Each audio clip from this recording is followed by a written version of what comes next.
Welcome back to the All About Audiology podcast. I'm your host, Dr. Lilach Saperstein, and this is the podcast where we talk about communication and how hearing loss, disability, communication, identity, oh my gosh, all these different topics, how do they intersect with your life, with your parenting, how does it affect your siblings' relationships, among kids when one has services and the other doesn't? How do we talk to people about the needs that our child has? How do we advocate for them? So that's just a little bit about the podcast, and I am so excited. Today's topic is going to be about how to talk to our kids about being safe online, and I'm so thrilled to invite Lisa Honold to join us, who is an expert on this topic, and she is very, very connected to our community as well, and the experience of hello, world of audiology, as a parent. So welcome to the show, Lisa. I'm so happy to have you here. I am so glad to be here. Thank you. So Lisa, tell us about your family's experience with audiology and how you got into this whole new world. Yes, it was a trial by fire, basically, like so many parents.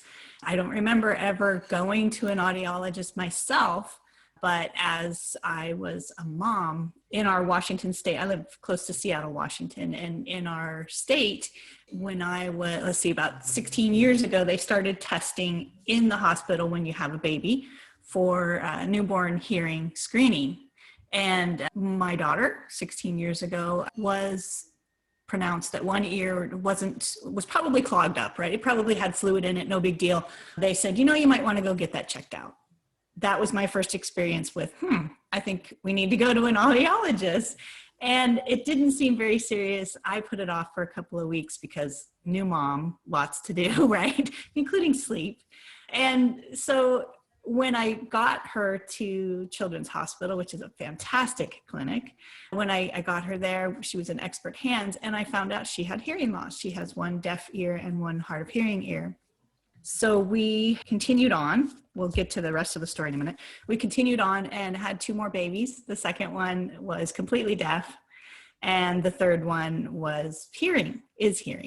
So we've got three in completely different ear ranges. You've got it all. And it's been such a journey. I've got it all. Yeah. Yes. And I've become an expert and an advocate and a better mom because I have it all, for sure. That is amazing. So tell me about the first baby, because that's the one that, brings people in. They're like, wait a minute, what is this? And what does this mean? Also, you had one ear and then it was both. And then, so did you feel at that time that you had information, that you felt like you had a grasp on what was going on, or you were in that vortex of unknowns and questions? How did you handle that stage? It was a couple of months of uncertainty and shock. Like when she was born and they said, you may want to check into this, I didn't believe it because it felt very informal and it didn't feel like a real expert was there, and they didn't even seem to believe it. So I didn't really take it seriously until we got to Children's Hospital, and experts told me again and again, this is her hearing loss. This is what we're testing. This is the audiogram. This is what we can see. And started telling me about, potentials for her future. And we've got to get hearing aids on her right away. And it probably took me a couple of weeks to digest that, yes, this is real. Like, yes, this is not going to go away. No, this is definitely not fluid. I had become really attached to that idea that, maybe it'll go away. But it took weeks to really sink into, no, my reality is going to be different. Her reality is going to be different than what I pictured. And I have a lot to learn. And when I shifted, I got really busy. Aha. So then after that, you were like the notebook mom. was writing everything 100%. down. Yeah. 100%. Writing everything down. I love my notebook mom. Googling everything. Yeah, trying to understand what this meant for us and I just wanted to be able to look 10 years into the future and know it was going to be okay. 5 years into the future. Will it be okay? Will she be okay? And what were those questions that you were having when you say that? Like, will she have friends? Will she be able to communicate with us? those big questions. Yeah. What kind of school will she go to? How are we going to communicate? I knew we'd communicate somehow. Yeah. We're highly motivated, but I didn't know how. I didn't know what the possibilities were. I only had met a few deaf people growing up, and it was acquaintance, like people at church or people that I wasn't truly friends with, just people that I knew in the community. And I didn't know what the possibilities were. Yeah. I just didn't know. Yeah. I think that's so common that, like, like I've been saying, welcome to the world of audiology, and you don't really know, because it's not that common that everybody knows someone who's been to an audiologist or is deaf or has any of the, relationship to this. And so many people, their first interaction is as a parent. And also in the olden days, quote unquote, children used to be identified by their behavior. So here's a 2-year-old that doesn't speak yet, or, the kid doesn't turn around every time there's a sound. So people would come in saying, I am seeing all these things, what's going on?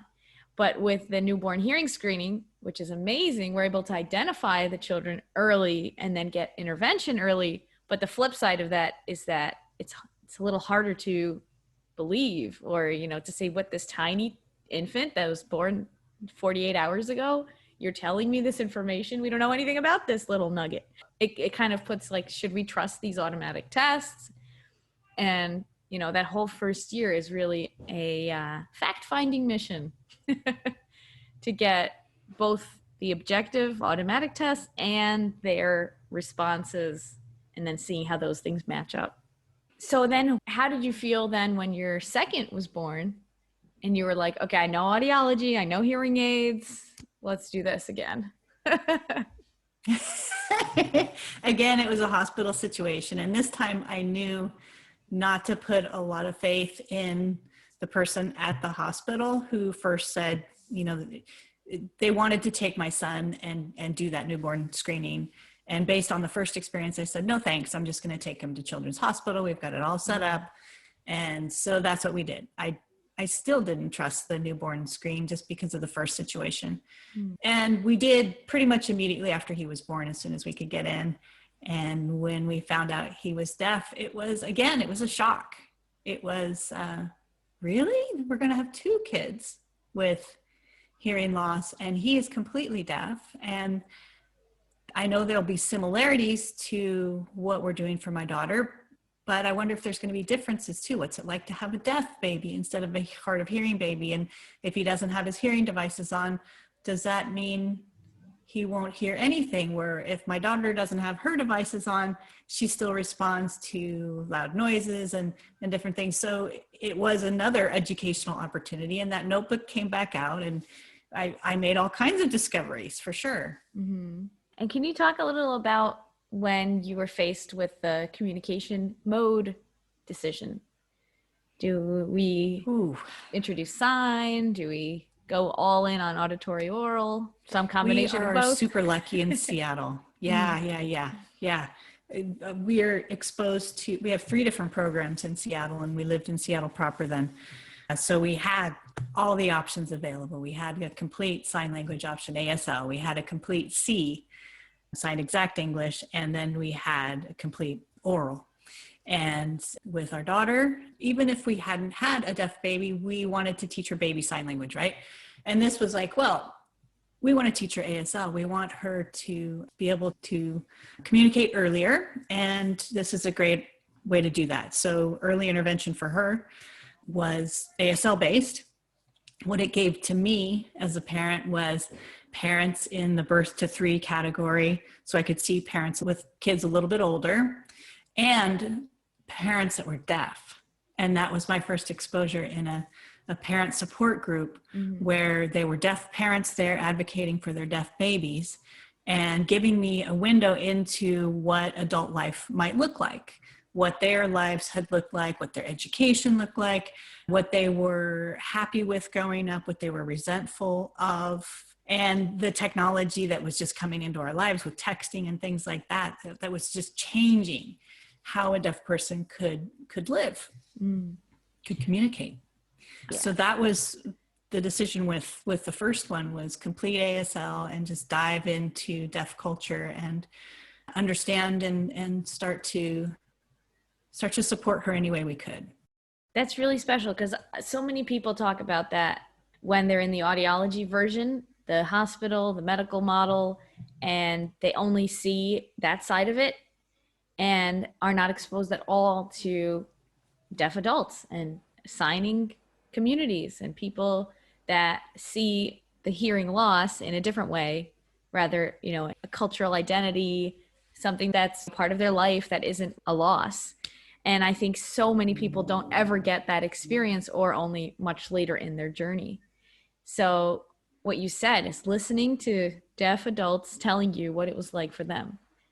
We did an episode with All About ASL at Home, which is an online curriculum from Razi and Leah Zarchi. I will link that episode in the show notes.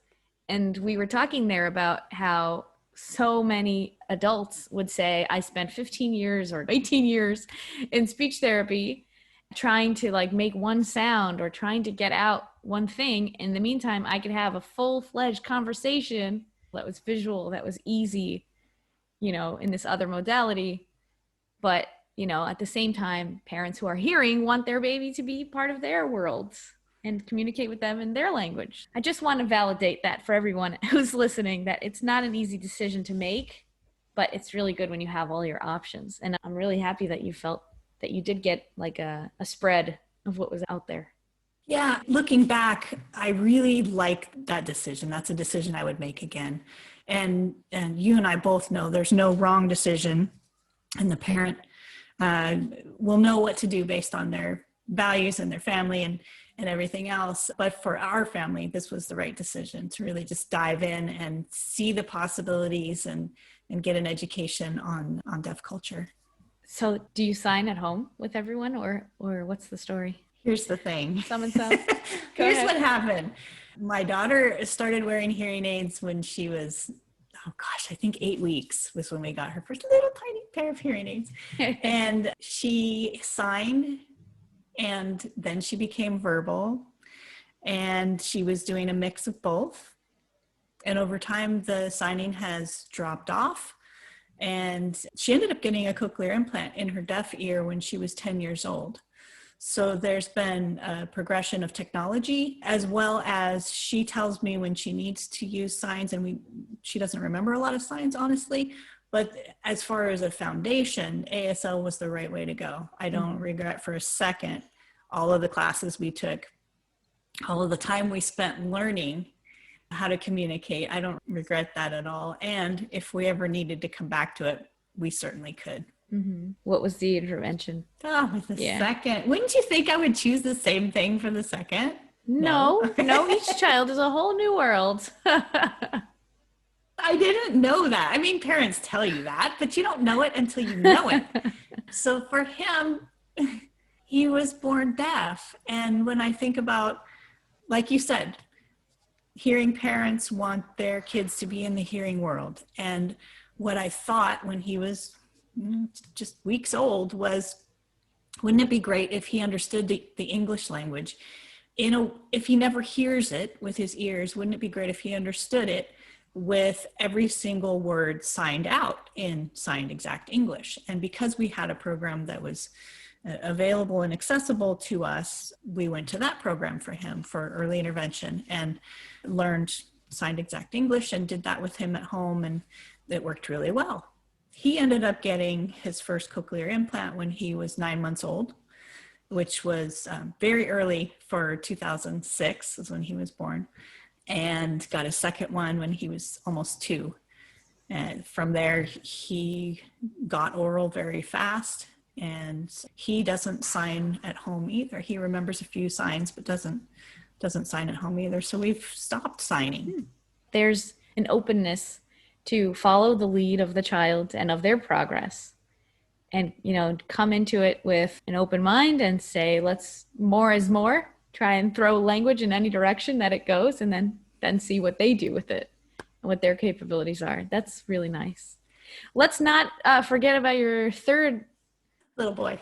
And when he was born, were you kind of bracing yourselves in that pregnancy? Like, So I was pretty much resigned to having deaf babies. I thought for sure number 3 was going to join his siblings. They were going to have this in common. And I already knew early intervention. I knew 2 of the 3 programs and figured, I've got it figured out. I know what life is going to look like the first 3 years. I know what early intervention is going to be. I know the support that's out there. Cool. And then he was born hearing. And it was the strangest feeling. And it made me, again, doubt that it was true. So are you sure? Should we test him again? At what point do we just believe that he's actually hearing? Yeah. This is weird. Did you at any point do genetic testing or any of those to try and find if there was a cause that you could know about? I don't know if that's an insensitive question, actually. I don't know. How do you feel about that? Is that okay to ask you? I don't feel like it's insensitive. I feel like it's a great question. Okay. There was a study. Yeah, there's a study, probably our oldest was little. So I don't know, maybe 2010-ish. We were asked to be a part of a study.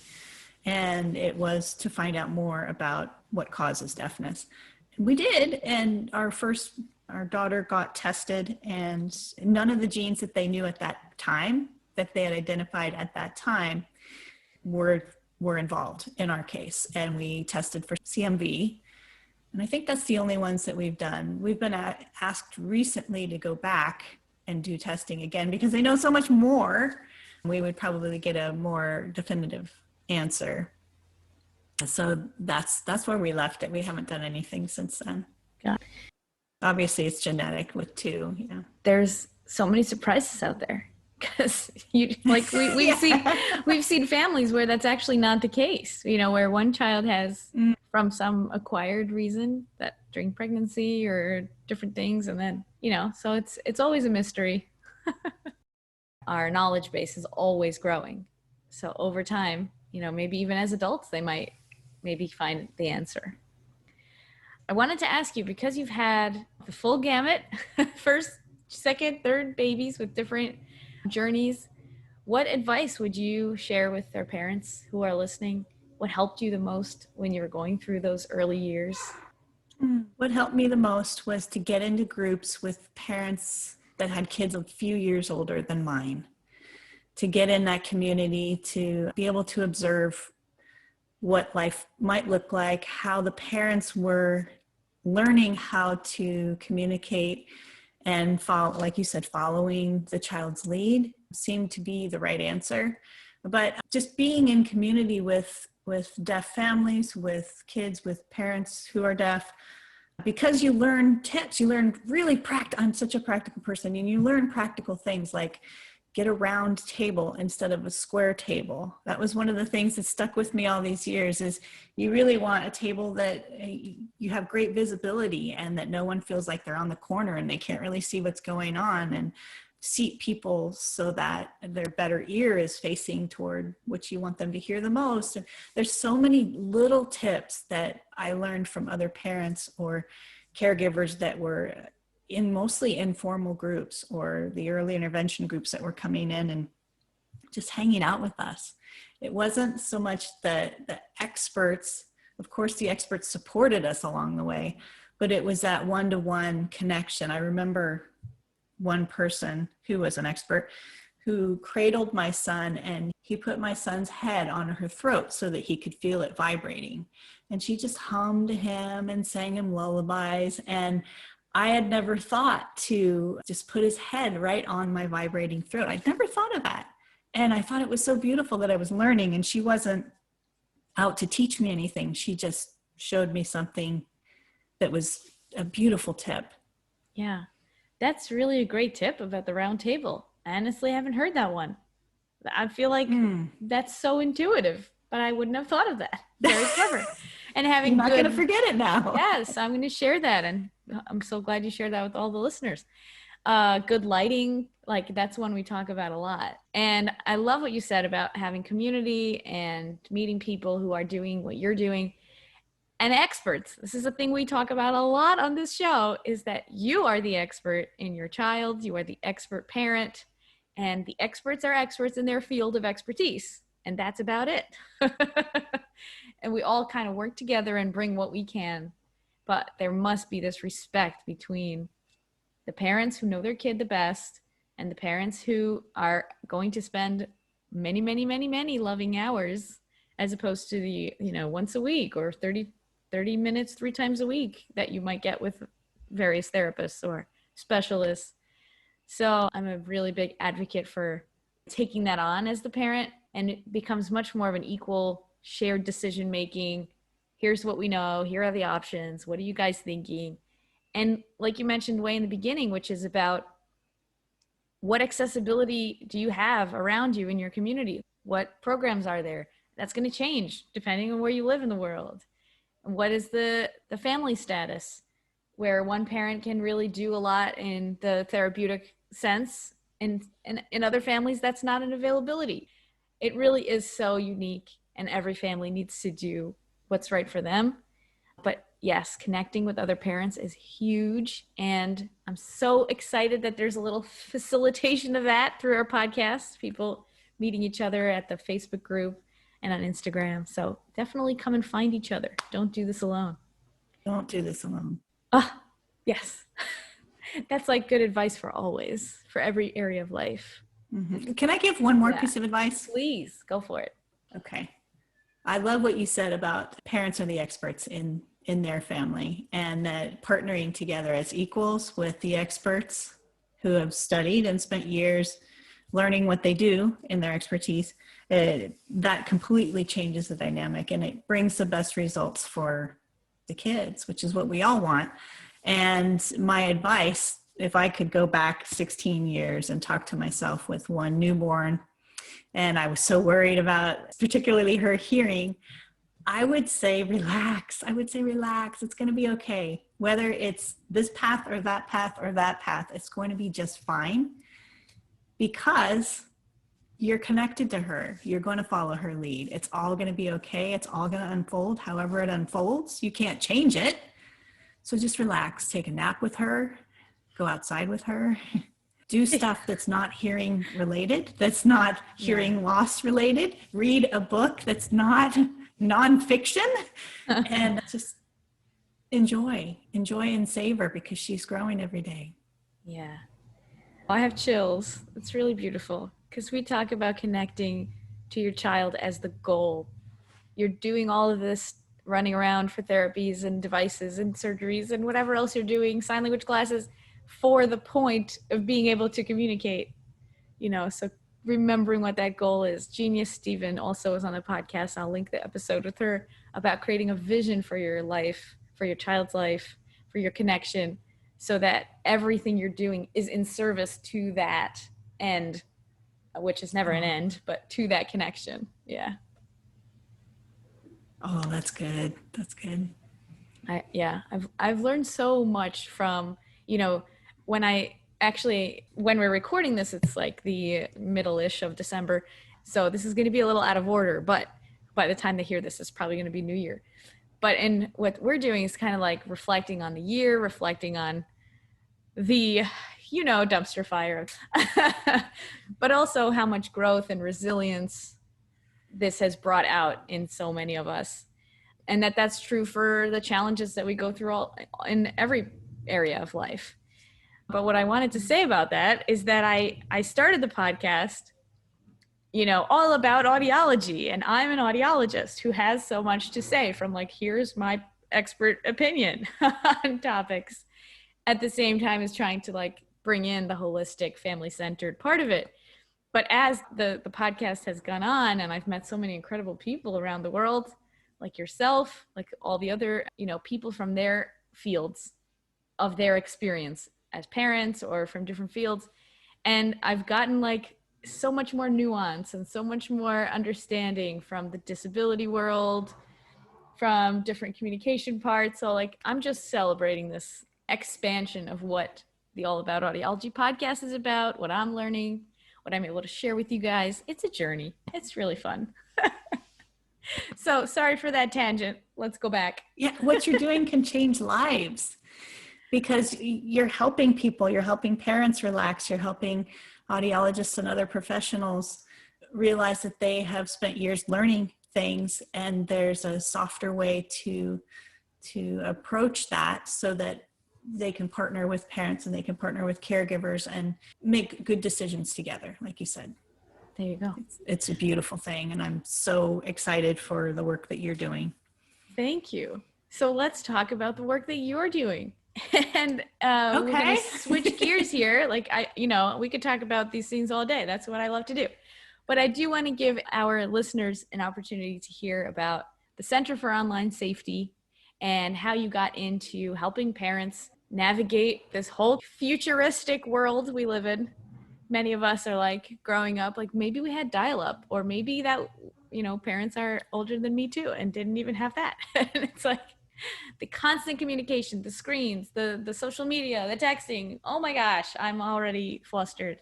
So tell us the story. How did you get to this? How did everything come together for you in this specific area? Yes, it's a long roundabout story, really. I was a CPA for a lot of years, and I worked in an international accounting firm, and then met my husband, and we started a business together, and we worked together. And then once we started having kids, I was home a lot more, and kids needed a lot of extra help. So I was doing that. That was my job. And when baby number 2 happened, I realized I needed some parenting classes because none of the tools that I was using successfully for number 1 worked really well with him. So I started taking parenting classes, and I took so many parenting classes that I became a parenting coach. I became certified and started helping other families. And from there, as my kids grew up, I saw ages and stages, and they started getting into screens in a way where I wasn't able to see what they were doing. And it's really hard to supervise screens. That's the problem with devices and screens, is everything that your child is doing is invisible. Their behavior is invisible. So I educated myself how I could, and I knew about screen time limits, and we had limits, and we had an internet filter, which I want all parents to filter the internet so kids don't see everything bad that's out there. But I still got a phone call from another mom to tell me that my child was posting inappropriate things online. And I was devastated. I was embarrassed. I was shocked.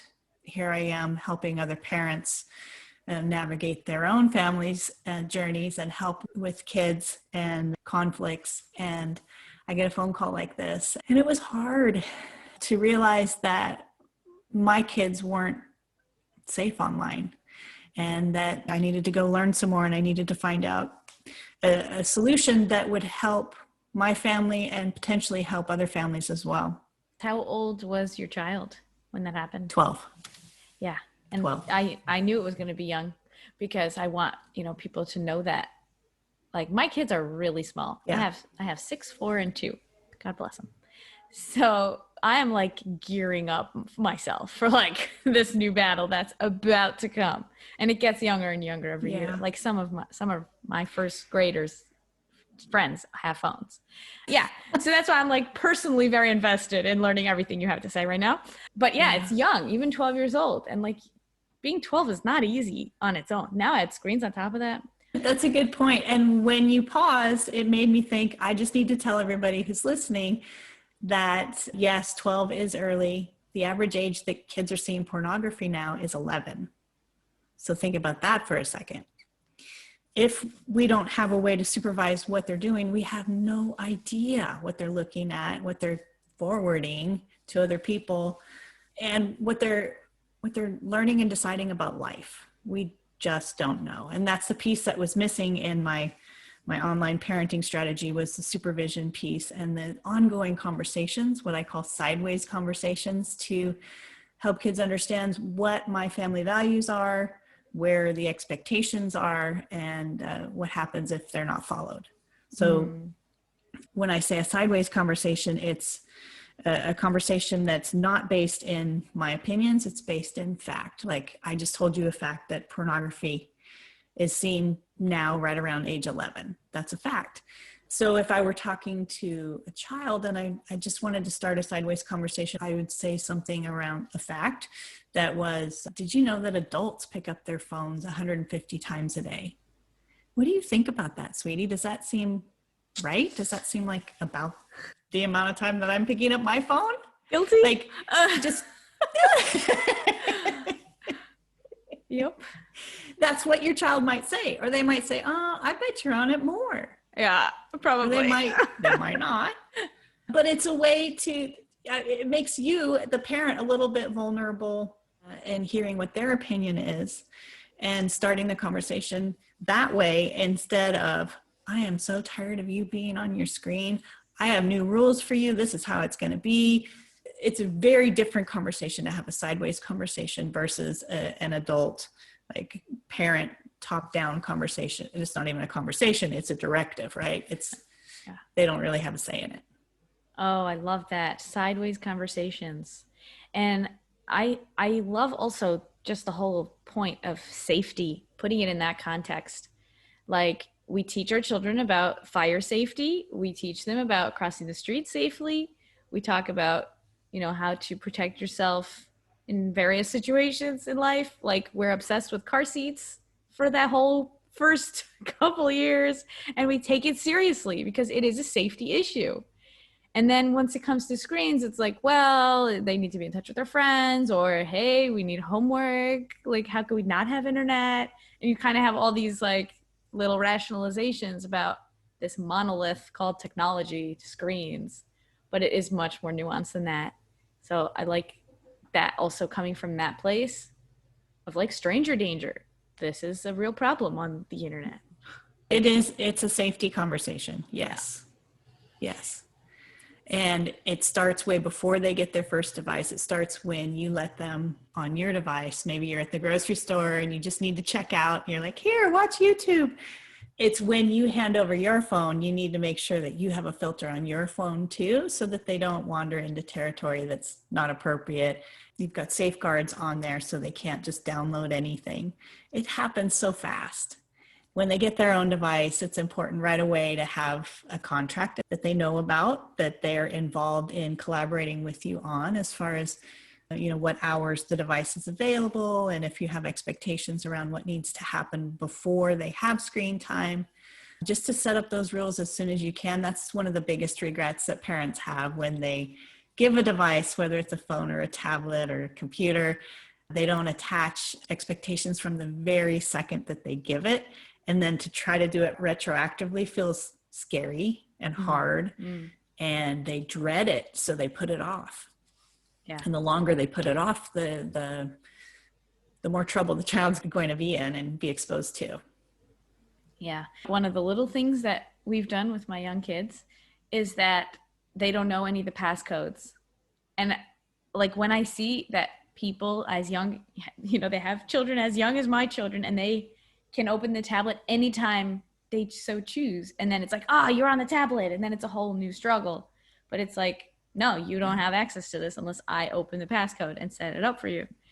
But that's going to change as they grow, to try and manage that where it isn't authoritarian, but it's more authoritative. When I think about the term screen time, it kind of goes in two directions. One is the screen time amount, the dose, if you will, how many hours and what are they consuming, like 6 hours of Netflix. Also guilty, just saying. Just the volume of how much they're watching, whether it's YouTube videos or Netflix or whatever else. And then the other screen time is like what we talked about before, the safety on not to post things with identifying information, not to talk to strangers and accept DMs from random people. There's two different things that come to mind when it's about screen time.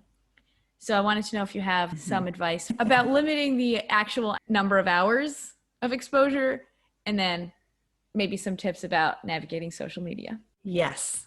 This is a fun thing to do together, because I think there's really 3 buckets of screen time. If you're looking at a higher level, like all the screens that we're looking at, including TV and everything, I think there's 3 buckets. I think there's the passive consumption bucket. So binging on Netflix or watching YouTube videos. It used to drive me crazy when my boys would watch unwrapping videos of Pokemon cards. They'd watch other kids unwrap these crazy cards time after time after time. Like it was just addictive to watch these other kids do this. So that's the consumption bucket. And that's usually the one that triggers parents and is like, get off the couch, go do something, go do something else. And then there's the connection bucket, that screens can bring us connection, whether it's a Zoom or social media is a very connecting tool. If we're using it properly, we can really bond and learn new things about people or situations. And then the third bucket is a creation bucket. And this is one parents love, the creation bucket. It's where your child is learning coding online, or they're on YouTube learning a new skill. And then they're going to show you the new skill. They're going to create something new based in something that they've learned. So I think there's probably 3 buckets, if not more. I mean, education and school is now a whole other bucket for so many millions of families, where screen time has always been an issue ever since we've had devices. But since the pandemic, since so many more kids are virtually schooling, it's gotten really tricky, because the child will say, I need to get online for this, this, and this. Parent says yes. An hour later, they're not still doing that, or they've got 5 more tabs open, right? I heard the funniest line. Yes? I got jokes. Jokes for days. Let's hear. When one tab closes, another tab opens. I thought that was hilarious. I don't know the credit. Sorry. I might have seen that on Twitter. Such somewhere. A 2020 joke. But yeah. So tips, safety tips. I know you also have a very practical gift for our listeners to go and download. So you can tell us about that as well. Yes. Safety tips. Well, let's start with delay as much as you can. Delay, especially first phones. Delay the first phone. If they need a device to call you, get them a device that just calls and texts. You don't need to have a smartphone. The tricky thing about smartphones is a lot of us have a junk drawer full of old smartphones, and typically that's what the child gets as their first phone. It's a smartphone by default because it's free, it's available, it's right here. It's a computer that your child has and they may not be ready to have. But easy safety tips. It's talk to your kids about what the limits are. Set up that technology contract. Make sure that their devices can't download things without your permission. So block the downloads so that they have to ask you. And you have the password. They do not have the password. That's a great tip. Screen time rules. There's some non-negotiable safety type rules that are hard and firm. And then there's the collaborative ones that you guys can come up with together, whether you have a set amount of hours per day or it's per week. And they've got a screen time bank where if they wanted to use 7 hours in a day, they could, but then they have nothing left for the rest of the week if you've come up with that strategy. Let them be a part of the technology contract so that they are vested in it and feel like it's something that you guys created together. And then come back and update it as they get older and want more things. No parent ever comes to me and says, gosh, I wish I would have given my child social media sooner. Mm-hmm. Nobody says that, right? So delay as long as you can. Start with one app and research it in advance to make sure it's a good one to start with. Start with one app, and as your child shows that they're doing the right thing on that app, you can give them another one. Maybe start with Instagram, move from there. If they ask for it at 10 or 11 or 12, the best answer is no. You're not ready for it. I'm not ready for it. Let's not do that. And then the other thing that's just is critical is the supervision piece. We can't supervise what we can't see. So I recommend that all families have an app called Bark. It's a subscription service. Just think of it like a cell phone plan. It's an insurance plan that lets you see over 30 apps what your child is doing when they're doing something inappropriate. If they're doing great things online, you don't get an alert ever. But if they're sending or receiving inappropriate texts or pictures, it could be memes, anything, you'll get a tiny snippet of what's going on and the ability to follow up with your child and say, yeah, I just got this alert. It's a little bit weird what's going on. So that you know right away. Mm-hmm. It can help for if a child's getting cyberbullied or there's hate speech going on or inappropriate pictures. It can help in so many different situations to stop it before it escalates into something major. Yeah. As a young mom, I would say, and my kids are not teenagers, I try to do at this stage in my parenting philosophy, if you will, what I found is so important to me is that my kids can tell me things, even when I'm annoyed that they took chocolate out of the cupboard. When they come to me and tell me that, my reaction is so important. And I'm like, okay, this is it. Game time. I kind of feel like the lights are on. And this is the moment when they come to me with something that makes me want to have one reaction. And then I'm like, if I do this now, in 10 years and 5 years, they're not going to tell me that someone's bothering them online. They're not going to tell me about, their new conflicts if I get angry with them about the little things. So, this is one of those things that parenting is, it's very hard. Okay. Let's just put that out there for everybody. There's so many things you have to think about, and you yourself are also a person at the same time, in case you forgot. So I'm just in awe basically of people who are so intentional, who are helping us figure out how to navigate different pieces of the puzzle. So I'm really grateful for the work that you do and starting to think about, if someone gives you the advice of, hey, a round table is really great, ensure that communication is possible. That's a great tip and you carry it. And then if someone tells you, hey, maybe don't get a phone for as long as you can for your kid, put that somewhere in your brain. It's good advice to just take in. So my question about Bark is, when you get those notifications, what would you say is a good way to approach your child and have an open conversation about what happened? What went on over here? What are your tips for that? My tips are pick your battles. You don't want to have a conversation every single time. Sometimes it's better to monitor and stay behind the scenes and see if you get another alert. Sometimes the alerts are severe and it'll say severe alert and it'll be in red. For something, the artificial intelligence, the AI has decided it is a severe alert. Maybe it's self-harm or it's that level of, look at this immediately. Go to your child and be honest. This isn't a sneaky spy app. This isn't one of those things that you can do behind the scenes. You need their buy-in, you need their passwords to make this work. So they know that my kids know that Bark is watching everything. And all three of my kids at this point have come to me with their own moral compass and said, you're about to get a Bark alert. Because they realize something's about to happen that would not be okay with my mom. It's not in our family values. It's not going to make her happy.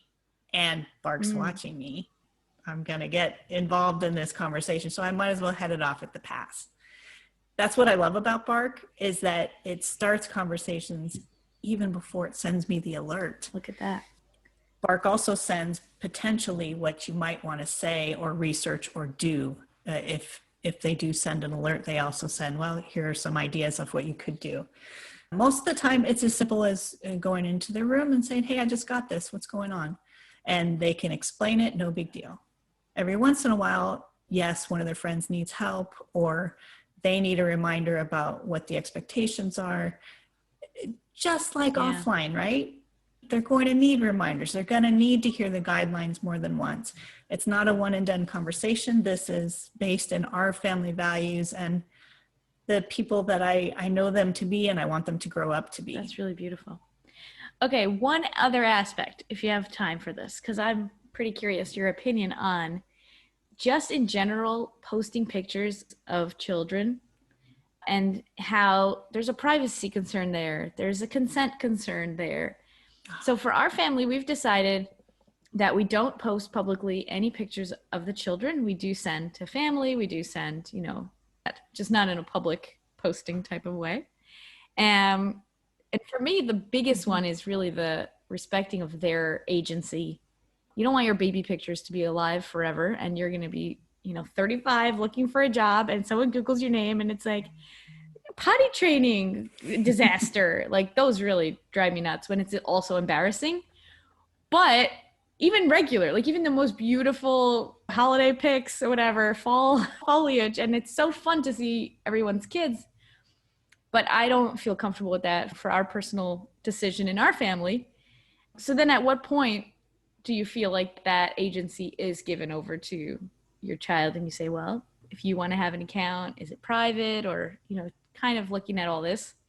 And before I let you answer that, I have to tell you something kind of upsetting happened recently. 6 years old. I can't get over she's delicious. She went to a friend for a play date, my daughter, and the mom of the play date said, oh, they had a blast. They were playing, they were doing videos on TikTok. And I was like, what? Are we here? Is this 6 years old? Is this the thing that's happening now? My daughter. So she was like, it was adorable. And the mom forwarded me the video that they made. And yes, they're like dancing around. They were adorable. They're 6 years old, jumping up and down. But I did not consent to you posting pictures of my child on TikTok, let alone that it wasn't even like a thing that she would even consider. She sent it to me like, wasn't this cute? And I'm like, wait a minute. All right, so go for it. What are your thoughts on this event? I got to get my jaw off the floor here. Yes, that was a huge overreach in what should be happening. And it just goes to show that before we drop kids off, before we have play dates, there's this whole checklist of assumptions that we think we know what's going to happen and we have no idea what's going to happen in somebody's else. We think that their values are similar to ours. Obviously not true unless we ask. And that's a great reminder of all of the many things that we should be asking about, just from an online safety perspective, because you don't know if the other family has a filter on their internet or if it's just wide open. If they take devices away or have a bedtime for devices so that devices aren't out with unsupervised time. There's just so many things to ask before a sleepover or a play date, including what apps do they have access to?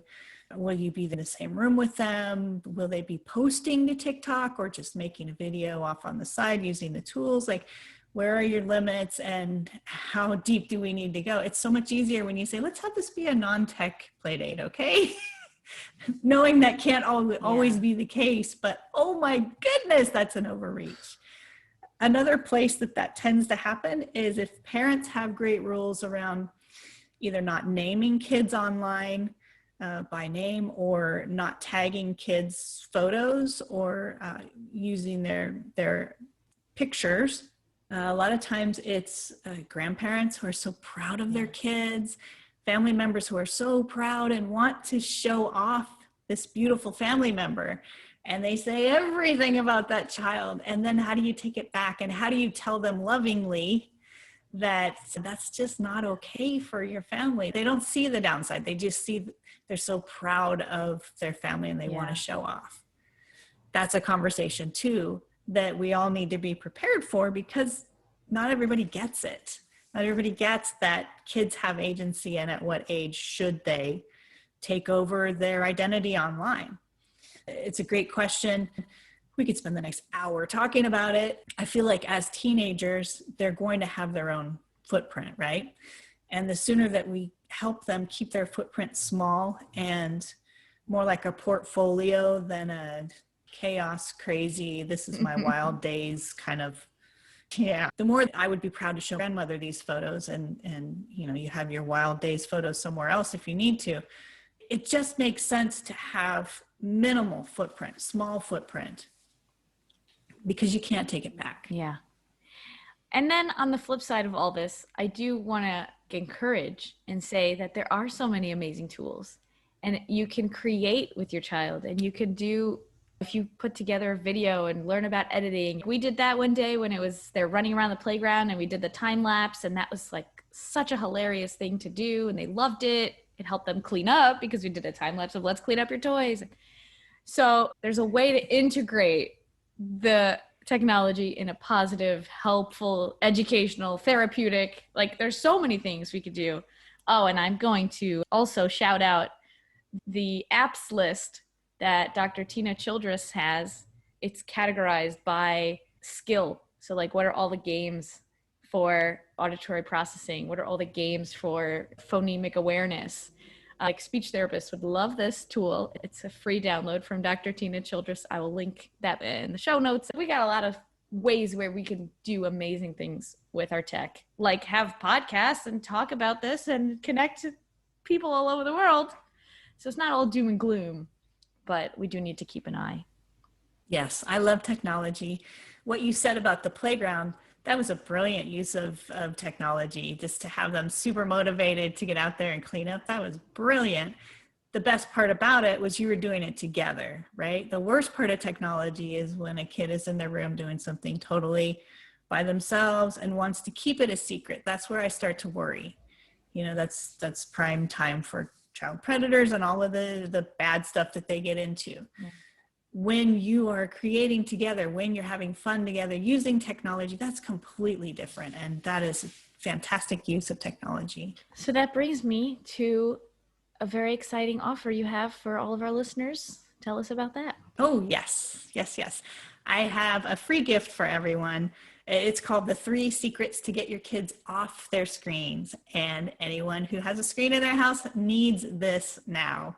There's a video attached to it, and you will learn the 3 secrets and also get a script about talking about screen time rules and how to navigate the beginning. If you haven't had rules before, how to just put it out there as this is what we're going to do now. This is the new normal.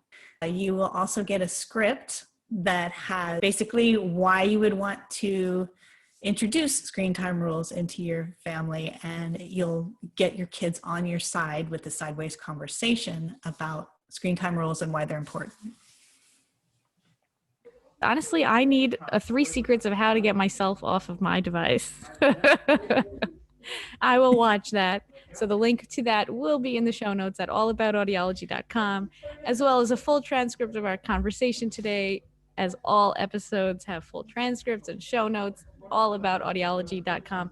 Lisa Honold, I am so excited for more of our listeners to start thinking about online safety, take care of their children.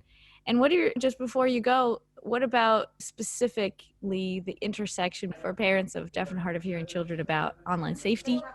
And then we'll wrap up this exciting episode. Yes, specifically, it's even more important as parents to stay involved in what's going on, to look for cues if you suddenly see your child not wanting to go online or being very secretive when they are online, hiding the screen from you. Suddenly only wearing long sleeves and long pants when it's hot outside. There are very specific cues that show that there may be more going on if their friend group suddenly changes or they just start acting different, which is hard because teenagers typically act pretty different. But be tuned in for different behaviors and ask lots of questions. Absolutely ask lots of questions. Sit with them, and you have your device, they have their device. Make it, family time where, yes, you're each doing your own thing, but you can kind of slyly look over there and see what's going on a little bit. Be open to conversation anytime they want to start a conversation, and ask questions without being annoying, which is a fine line, right? Ask questions. Yes, ask questions is also kind of another motto here on the show. We had a whole episode with my husband, the doctor, all about asking your doctor questions and being always open to saying, I don't know, but let me try and see what else there is out there. So yes, let's keep on asking those questions. That's the whole lifelong journey of learning. Thank you so much for joining us. I'm your host, Dr. Lisa Saperstein, and this is the All About Audiology podcast.